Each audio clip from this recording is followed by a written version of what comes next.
Learn a little bit of ancient Sumerian grammar with me. So this dates to 1900 BC and it's entitled Inanna's Descent into the Netherworld. And on here is a sentence that looks like this. And in English you'd read this: she looked at him, it was the look of death. And I'm going to explain to you exactly why. So first off, if we were to Romanize this, we'd read it like this: Igi mu'un shi inbar, igi ush aka. But full disclosure, with this being pronounced as one full word as munshinbar. Similarly with this one, ushaka. But that can be quite confusing, so we're going to fuck those off and keep it in its constituent parts. So we've got a verb phrase and a noun phrase, right? And we'll deal with the verbal phrase first, but this is a slightly more complicated verbal phrase because we're dealing with a compound verb. The compound verb in question is igibar, and this means to look at. This is a left-headed compound verb of a noun and an adjective.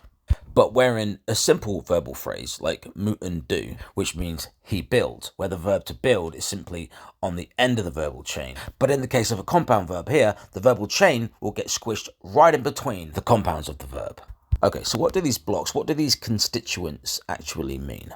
So we have two continued auslouts here, which have no grammatical function, which is this you and this I. This is just unavoidable sometimes to build words in a syllabic system. And when we see an N in a verbal chain, it's indicating the third person in the singular. So there's two of those, and mu is what we call the ventive prefix, which indicates to us that the verb is transitive and that the subject and or the direct object is animate or referring to a human or a god. And C is a dimensional prefix and it's in the terminative case. So it's stating motion towards something. Okay, let's go through this sign at a time and work out what it says. So first off, we've got the compound verb, igibar. This means to look. And obviously that's been pushed apart by the verbal chain.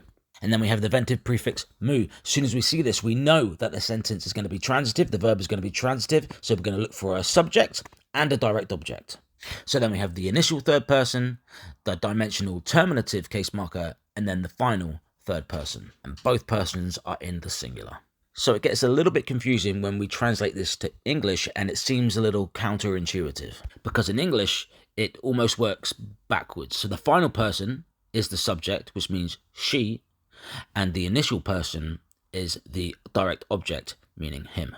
So altogether it's saying she looked to him, or she looked at him. So the rest of this is actually the easy part. It's a lot easier than the verbal chain, and this is the subordinate complement clause. It's just adding to a sentence that already makes sense. It's just adding a little bit more information.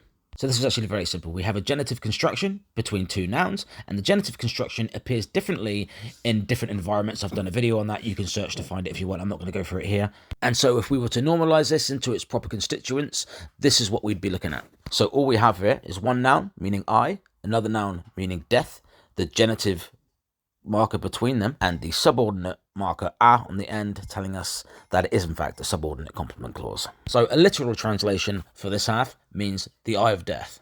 So I would have translated this: she looked at him with the eye of death.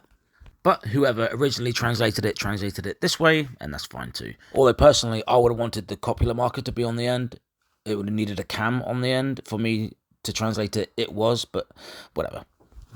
Alright, hope that wasn't too confusing. If you like Sumerian, give us a like and a follow, and I'll see you in the next one.